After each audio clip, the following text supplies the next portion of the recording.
Obrigado, bom dia. É sempre um prazer poder colaborar com essas questões de votação eletrônica, então agradeço o convite. Bem, eu vou me restringir mais à questão do voto impresso, porque foi a questão que eu me envolvi diretamente. Eu sou professor da UNB, e como primeira tarefa, como professor da UNB, eu participei dos testes públicos de segurança do software de votação em março do ano passado. Eu coordenei a equipe que venceu os testes. Então, de início, eu devo descrever brevemente como os testes foram organizados. Na medida que eu for descrevendo, eu vou atingir as conclusões ou os resultados do ponto de vista de segurança que nós obtivemos no final daquele evento. Então, esses testes foram organizados ou convocados via chamada pública do TSE. 9 equipes participaram, eu coordenei a equipe da UNB, num total de 27 pessoas. E esses testes foram divididos em 2 fases separadas por 12 dias. Cada fase tinha apenas 3 dias. Na primeira fase, as equipes tinham a possibilidade de observar o código-fonte do software de votação e solicitar esclarecimentos técnicos do pessoal do TSE. Claro que essas solicitações também eram protocoladas e o TSE se reservava o direito de não respondê-las. Apenas no segundo dia dessa fase inicial de testes de exame do código-fonte, a nossa equipe teve acesso ao software de votação, ao código-fonte, né, aquele produzido pelos programadores do TSE para, de fato, executar as eleições no dia de eleições. E aí, após uma coisa importante que eu deveria ter falado aqui, a fase de exame começou com a palestra de abertura, que todos os mecanismos de segurança foram descritos superficialmente. Assim. Então, foi descrito um mecanismo de segurança, por exemplo, que produz o RDV, o Registro Digital do Voto, em formato embaralhado. Os votos são armazenados no RDV fora de ordem, para que não seja possível correlacionar a ordem que o eleitor votou, a posição dele na fila de votação com o seu voto propriamente dito. Então, quando tivemos o primeiro acesso no segundo dia de exame do código-fonte, nós achamos que esse poderia ser um ponto promissor para iniciar a análise, né? Então, fizemos uma primeira reação. A gente tinha 17 milhões de linhas de código para analisar, algo completamente infactível em apenas 3 dias. Então, nós começamos buscando funções conhecidamente inseguras ou construções conhecidamente inseguras, exatamente para embaralhar coisas, trocar as coisas de ordem, né? Calcular permutações, como a gente chama em computação. E aí, curiosamente, nós encontramos, já nos 5 primeiros minutos, uma construção conhecidamente insegura, essa há 17 anos, sabidamente insegura há 17 anos, exatamente no arquivo que produziu o RDV. Ou seja, nós conjecturamos, né, levantamos a hipótese naquele momento, de que o RDV não havia sido projetado e implementado de maneira segura, ou de maneira a proteger o sigilo do voto. No final da primeira hora, nós nos certificamos que nada interferia, de fato, nesse processo de embaralhamento dos votos. Portanto, adotamos essa com a nossa primeira possibilidade, né, de avaliação de segurança na fase a seguir, que era a fase de testes, propriamente dita, não mais a fase de exames.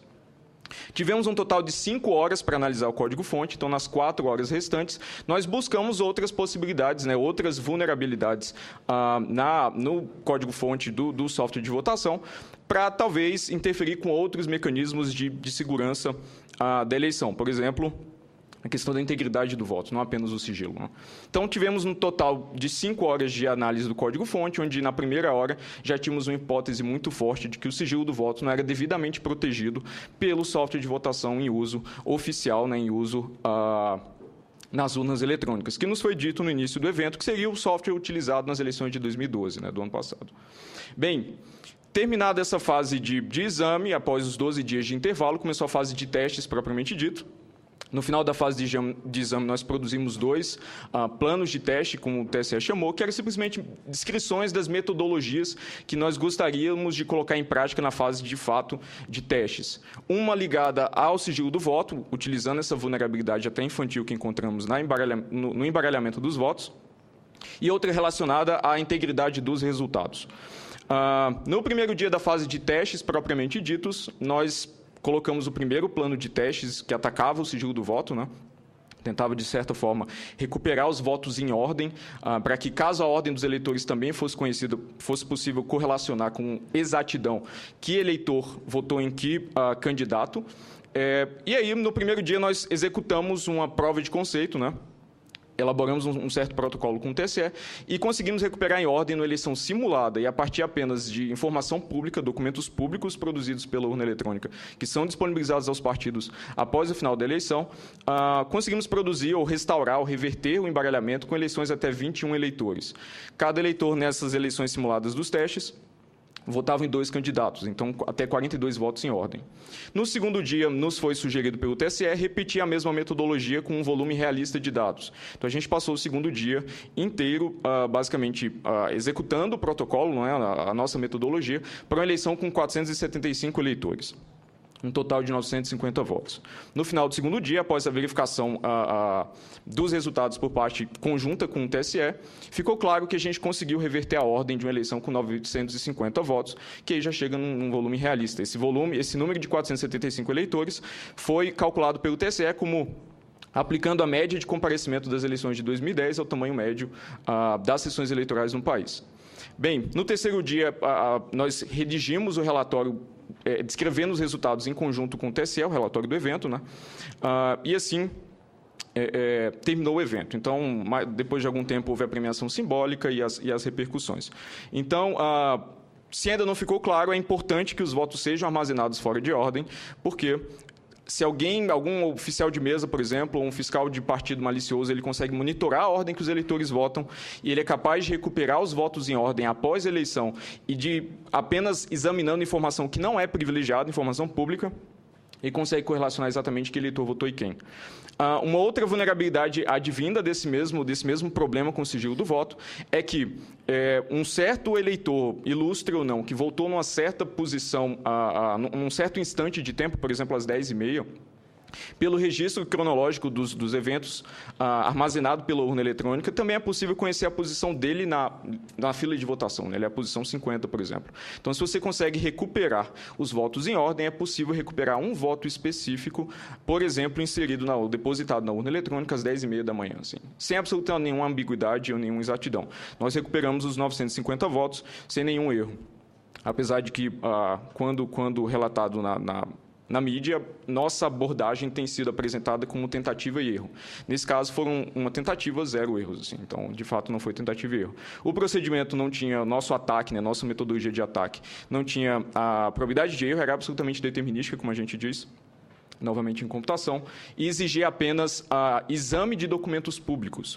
Portanto, a fraude do sigilo do voto era não rastreável. Né? Essa fraude, obviamente, permite, né, o retorno de uma versão digital do que a gente chama de voto de cabresto no Brasil, onde o candidato ou algum interessado em fraudar a eleição pressiona os eleitores para que eles votem em certa direção e depois consegue, a partir dessa recuperação dos votos em ordem, por exemplo, determinar se eles votaram como esperado, senão ele pode aplicar as punições que ele gostaria.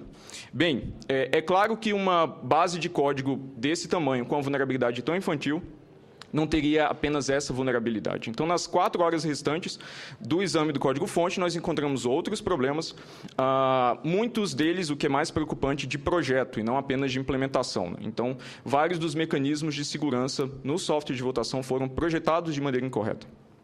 Ou por falta de treinamento, por falta de entendimento de como aquela primitiva de segurança deve ser usada na prática, ou por falta de auditoria externa, por uma série de razões, ou por um processo de desenvolvimento que talvez não tenha, de fato, a segurança como primeiro objetivo.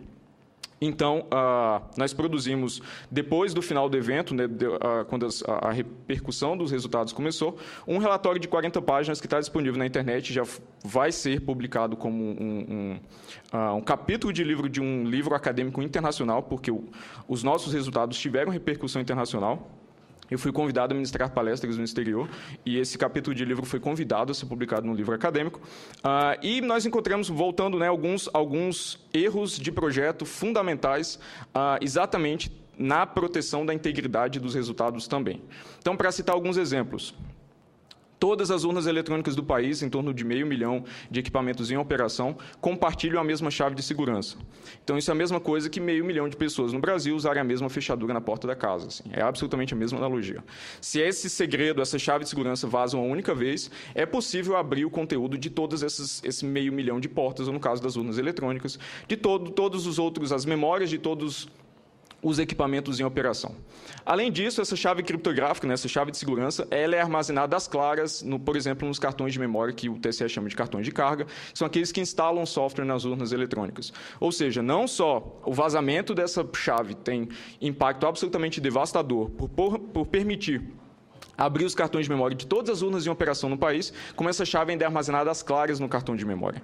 Então, se você sabe o local, ou sabe, talvez, o início dessa chave criptográfica, ou sabe onde procurar, você consegue recuperá-la e, de fato, sistematicamente conseguir abrir os cartões de memória do país inteiro. Por que isso é perigoso? Porque nesses cartões de memória, na partição protegida desses cartões de memória, fica armazenado o software de votação. Então, se você é capaz de abrir o cartão de memória e ler o conteúdo completo dele, você consegue manipular o software de votação para, por exemplo, para esse software fazer a contagem de maneira desonesta dos votos para os candidatos, por exemplo. E não só fazer a contagem desonesta, também, por que não, fazer a contagem desonesta e produzir um registro digital do voto que seja compatível com aquela contagem desonesta, de forma que qualquer recontagem ou possibilidade de recontagem posterior vá sempre refletir a fraude que foi inserida no software de votação. Então, esses não são erros de projeto sofisticados do ponto de vista que são incomuns ou talvez exigem conhecimento de especialista para evitá-los, é o tipo da coisa que eu ensino na minha disciplina de graduação. Inclusive, o próprio ataque ao sigilo do voto que nós montamos nos testes, eu coloco como bônus das minhas provas na graduação e 80% dos alunos acertam com absoluta exatidão. Então, não foi necessário conhecimento especialista, nem para encontrar essas vulnerabilidades e erros de projeto, nem para, de fato, atacar o sigilo do voto durante os testes. Então, não é uma especulação que o software de votação utilizado no Brasil, ele é inseguro. Ele é demonstravelmente inseguro, porque essa foi nossa conclusão ao final do evento, ao final do nosso contato com o software de votação. Vale salientar que a gente teve contato de apenas 5 horas com 17 milhões de linhas de código, então a gente apenas teve a chance de navegar por uma fração muito, muito pequena, apesar de estratégica, do software de votação. Então, é simplesmente com a própria premiação do TSE que o TSE nos forneceu pela participação, pela contribuição nesse teste, o software de votação é demonstravelmente inseguro. Assim. Nós conseguimos exercitar, experimentalmente inseguro, né? Nós conseguimos exercitar uma metodologia de ataque durante os testes e tivemos uma outra metodologia de ataque em relação ou direcionada à integridade dos resultados, que não pôde ser exercitada por simples falta de tempo. Curiosamente, após os testes, nós nos disponibilizamos para o TSE para, de fato, colocar aquelas ideias, aquele plano de testes relacionado à integridade dos resultados em prática, mas não houve nenhum tipo de possibilidade de colocar, assim, o que eu acho curioso, porque deveria ser de interesse do TSE entender exatamente que erros de projeto nós detectamos, né, nós encontramos, e se era, de fato, possível, como parece ser, executá-los, inclusive, na prática, né, não mais no ambiente simulado.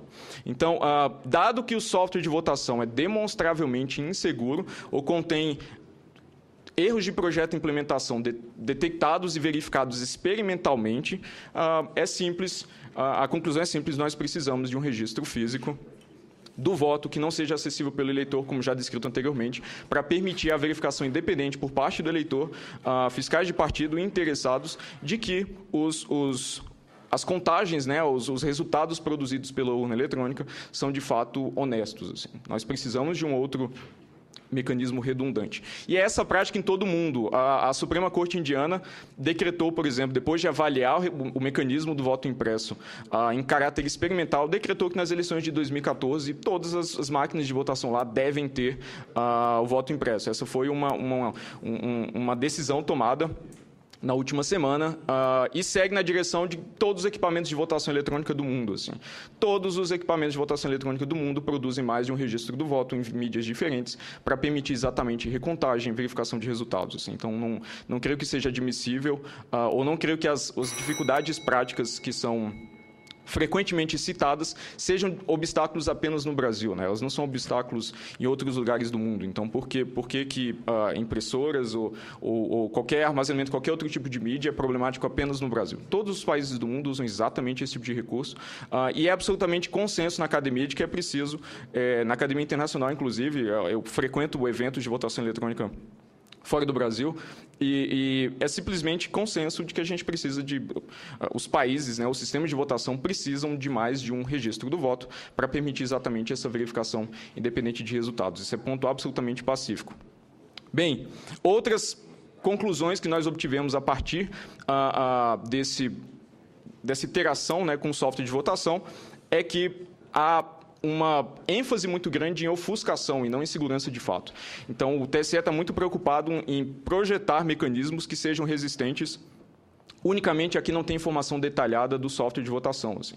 Então, o que a gente chama de agente externo. Né? Pessoas que estão fora do TSE, não têm absolutamente nenhuma informação e estão interessadas em, de fato, provocar algum tipo de fraude. Quando a gente sabe que é bem perigoso, especialmente no projeto desse tipo de mecanismo, o conhecimento privilegiado que agentes internos têm. A área de segurança da computação diz exatamente que é importante projetar mecanismos de segurança que resistam até o próprio projetista do mecanismo.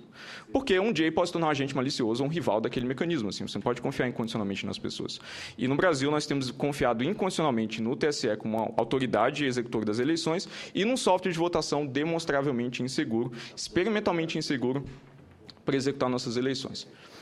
Então, eu acho que essa situação é insustentável e de fato, nós precisamos retornar à implantação do voto impresso, seguindo a tendência mundial e seguindo também o que aponta como solução para esse tipo de problema a própria Academia Internacional. Então, agradeço muito pela atenção de vocês.